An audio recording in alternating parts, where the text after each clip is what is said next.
Does it work now?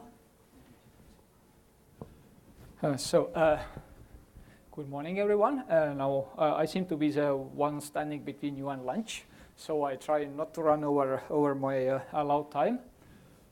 I'm going to talk about verified security of a BLT signature scheme.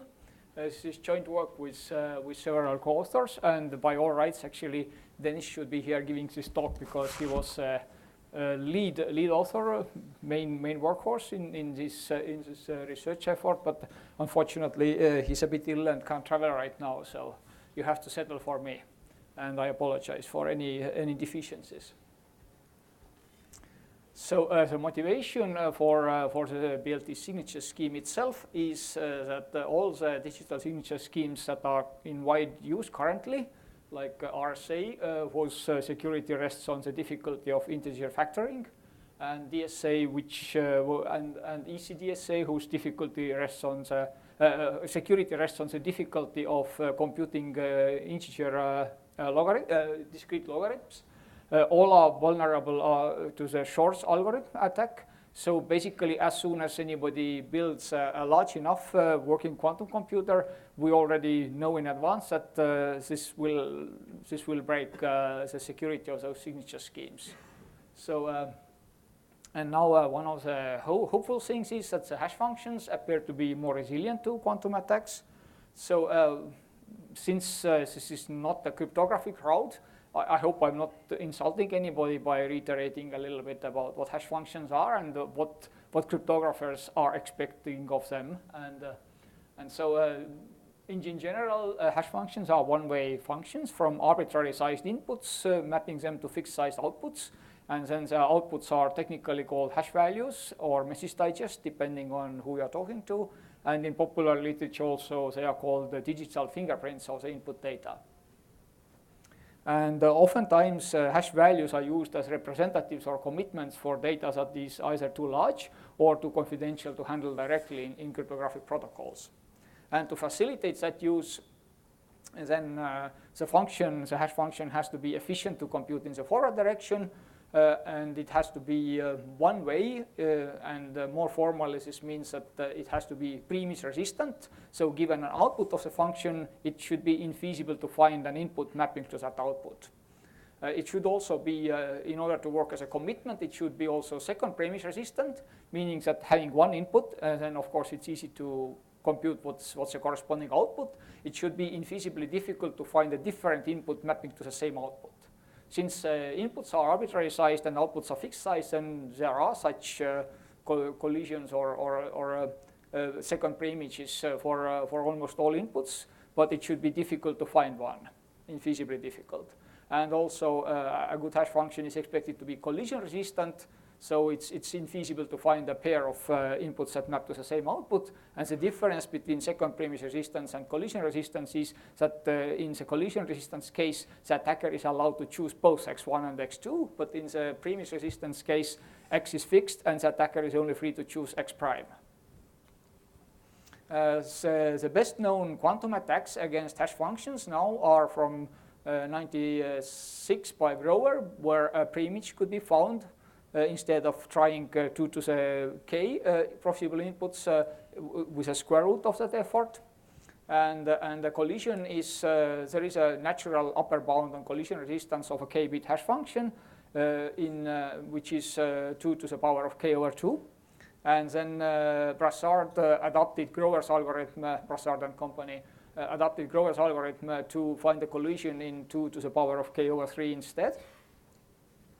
And then there is a more recent result, which asymptotic time complexity by Xiu and others. It's actually worse than Brassard's algorithm, but it takes up less resources. But the important thing to notice here is that the attacks are still exponential in the size of the hash value. So even when quantum computers arrive, we can deploy hash functions with correspondingly larger outputs and still maintain the same level of security as we have now, at least according to current knowledge. Maybe somebody comes up with better attacks, but seeing how long the Grover's and Brassard attacks are the best known ones, I think we can be quite quite secure in the knowledge that attacks are not very likely. So we did this analysis, this formal mechanization of the proof in EasyCrypt, and this is a verification tool, formal verification tool designed specifically for reasoning about adversarial code. So it is built around a state-of-the-art SMT kernel, and then uses probabilistic relational Hall logic to model or to reason about the protocols and programs. So Hall logic, I suppose here everybody knows, establishes relationships between pre and post conditions of a program. Then relational Hall logic considers the case of two programs. So there is a relationship between the initial states of memories of those two programs, and then the claims are made about if the first program is executed on the first memory and the second program is executed on the second memory, then what is the relationship between the final states of the memories of those two programs.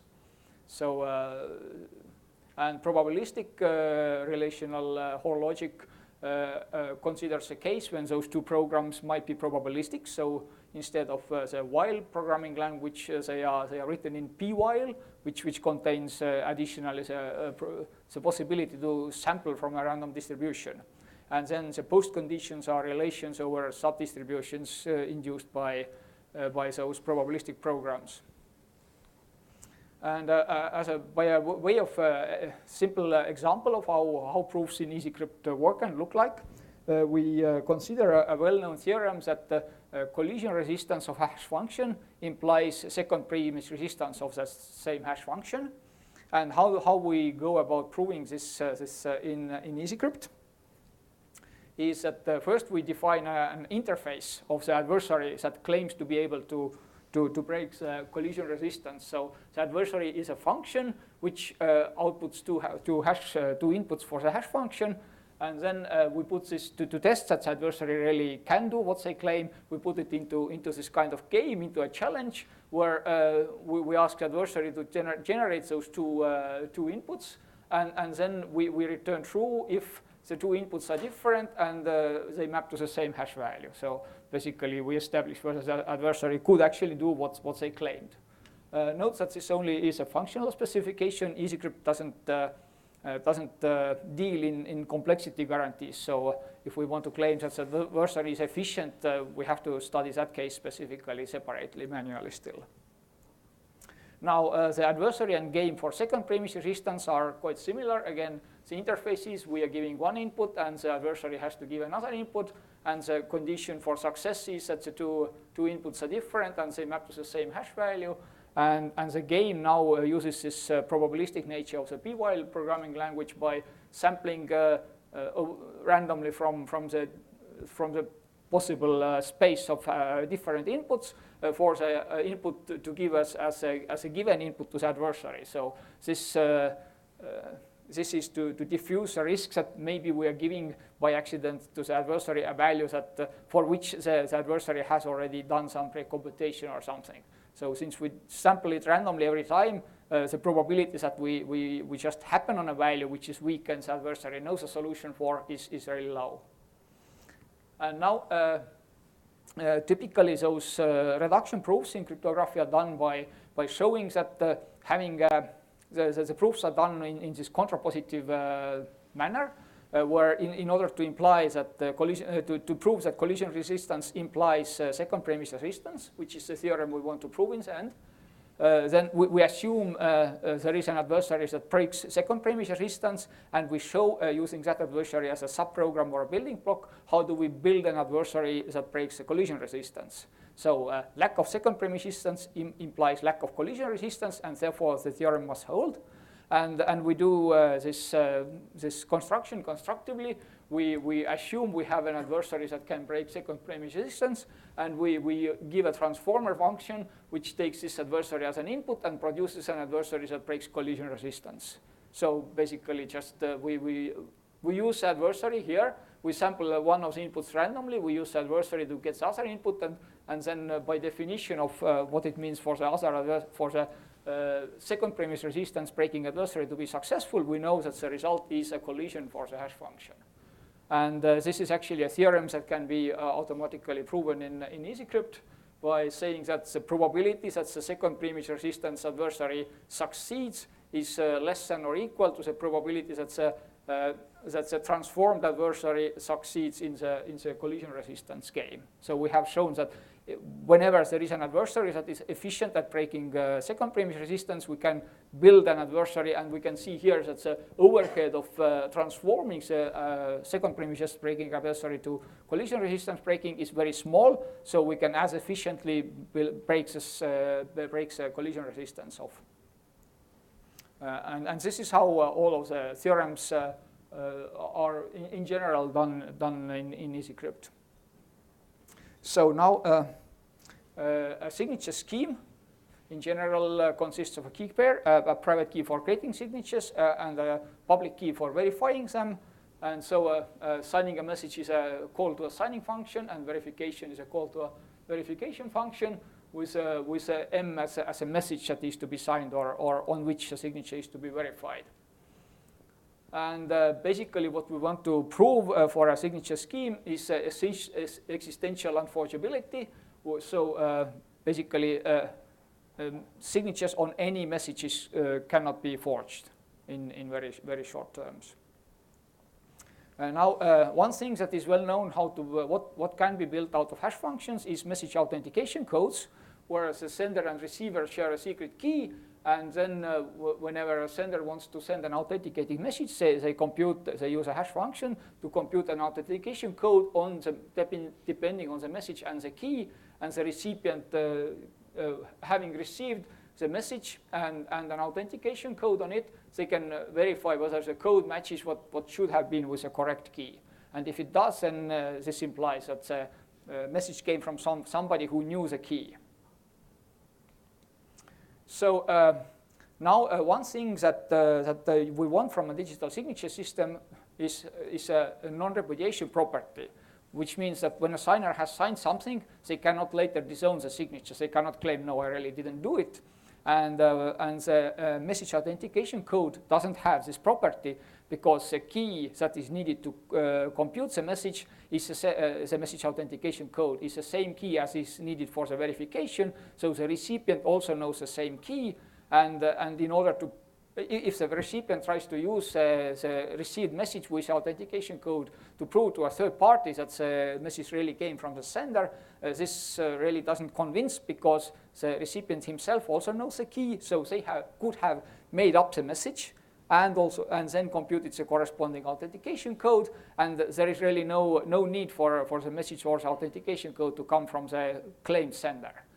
And this, of course, is again a way for the sender, even if the sender actually did send the message, to say that I didn't do it. The recipient made up the message, made up the code, I have no idea why. And so the idea of the BLT signature system now that we are proposing as a new signature system is to break the symmetry in this hash function based message authentication codes by using time. So to establish a time barrier so that the authentication codes created before the time barrier count as signing, and everything after the keys are only valid for verification. And in order to establish such time barriers, the standard tool in cryptography is called timestamping. And basically, this is a protocol and a mechanism to prove that some data existed at a given time. And historically, most commercial timestamping services out there right now are basically notary-based systems where a notary signs a paired data and time to make a claim that I testify that this data was presented to me at this time. And this depends on the trustworthiness of the notary. And an alternative version of it is to make some sort of commitment of the data public. And in both cases, the desired property of timestamping system is for it to be backdating resistant, which means that it is infeasible to obtain a timestamp on a new data with some past time. And we model this in EasyCrypt as this repository where you can ask what the current time is. You can put some new data into the repository, which appends it into this append-only list by publishing it in some way. And then you can check whether the data that you want to verify was actually put into this repository at this time. So this is how we model an ideal timestamping functionality. And our contribution in this BLT protocol is this notion of tag systems, which are somewhat similar to signature in that there is a public key and a secret key, and the secret key can be used to generate tags, but the tags are now not on messages but on time values. And there is a corresponding verification property, and there is a forward resistance property. So given access to a public key and given Oracle access to the tagging function, it is still using the tagging function to obtain a tag. It is impossible to find a tag for a later time. So it's in some ways it's somewhat similar to a signature system. In other ways, it's a dual to a timestamping system, which prevents backdating. So this forward-resistant tag system basically prevents forward dating or moving tags from a past time and rebinding them into a later time. And we model this tagging system in an Oracle, again, quite similar interface to the timestamping one for analysis.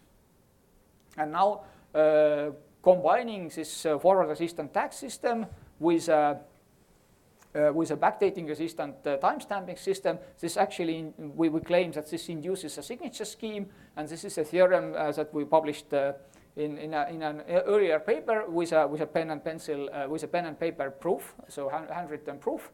And now the current work or current result is that we have essentially formalized this proof as a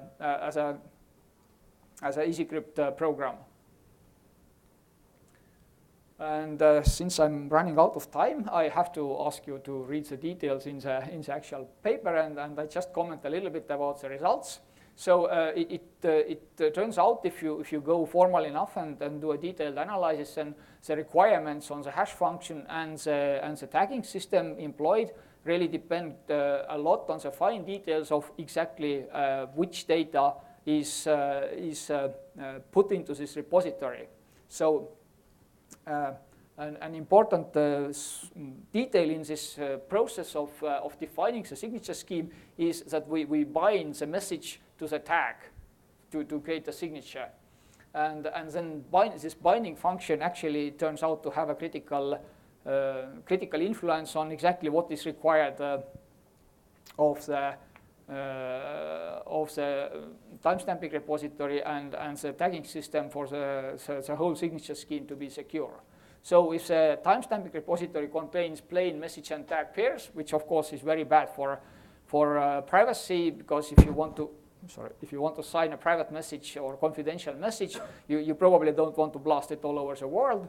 But the advantage is that if the commitment is such plain and the adversary can only read from the timestamping repository but can't make put calls to it, can't add new data to it, then they can't forge anything. If the repository contains hashes of message and tag pairs, but still the adversary cannot create new timestamps, then the forgery is the probability of a successful forgery is bounded by collision resistance of the hash function. So as long as the hash function is collision resistant, its signatures cannot be forged.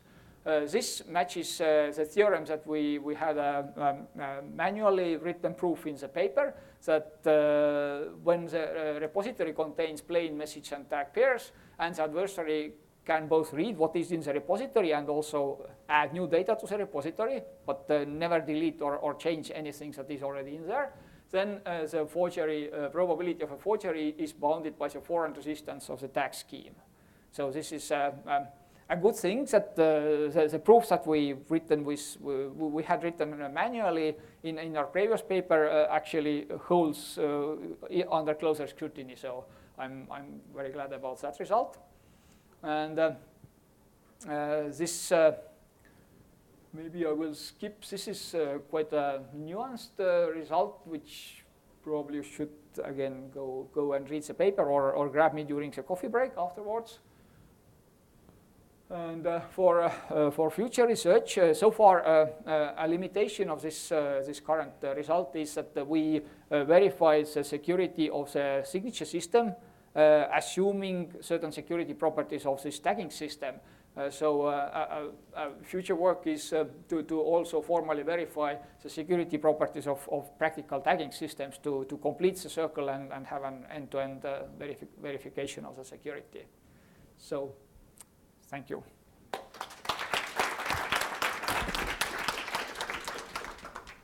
We have time for a question or two. Anyone? Hi, it's a nice story that you started off from your own handwritten proofs and then went to use EasyCrypt. Can you say something about the challenge of doing that? Was it straightforward, or did you have some previous experience in the team in using formal methods tools? This previous experience was Denis's main contribution. He had background in formal methods. I think it would have been quite challenging without that experience, because ways to formalize the security proof, you need to. It's. As anybody who has worked with proof assistance probably knows that if you just state your theorem in a natural way, most of times a proof assistant is unable to prove it for you, to complete the proof automatically. So you need to know what kinds of intermediate lemmas or intermediate results you have to write to kind of nudge the proof assistant into the correct direction where it is able to complete the proof. And this kind of experience really, I think it would have been quite difficult without Denis. Okay, thanks. We could take another quick question if anyone has one. So maybe naively, but to what extent does this practical tag system depend on interaction and a trusted third party? Can it be done without these? The tag system is a mathematical construct. There is no interaction. The only interaction is between the signer and the timestamping service. And this is exactly this relationship between what is expected of the tag system, what is expected of the interaction between the signer and the timestamping service. This is exactly what we wanted to formalize and clarify with this analysis. So what exactly are the requirements on the tag system if the timestamping system works in this way, if the timestamping system works in that way? This is exactly what we wanted to study in this research. But is there any chance that a signature scheme like this could get away from this trusted third party in the end, right? Well, the thing is, if you have this timestamping service in this model where it's just signed by a trusted party, then it really has to be a trusted party, because a malicious party could put the wrong time value here and sign it, and then it would be backdating by malicious, whether by incompetence or by malice, but it would be backdating, not based on breaking any cryptographic assumptions, but just breaking trust. But if you do it with this publishing-based thing, then there are, if you do the publishing in a manner which we now know to call blockchain, when it was invented in the 90s, this word didn't yet exist, but this hash and publish based timestamping was exactly invented for the purpose of removing this trust requirement. So once something is published, you know it existed at that time. And if this log of publications is made immune using cryptographic techniques, you don't need to trust the maintainer of the log anymore. All right, let's thank the speaker again. Thank you. So this is the end of the session. What are the lunch instructions today? 8th floor again? No. I didn't get any instructions. Okay. So. You knew where it was, huh? Well, no, at least I wasn't told anything. So. Okay. Good luck, everyone.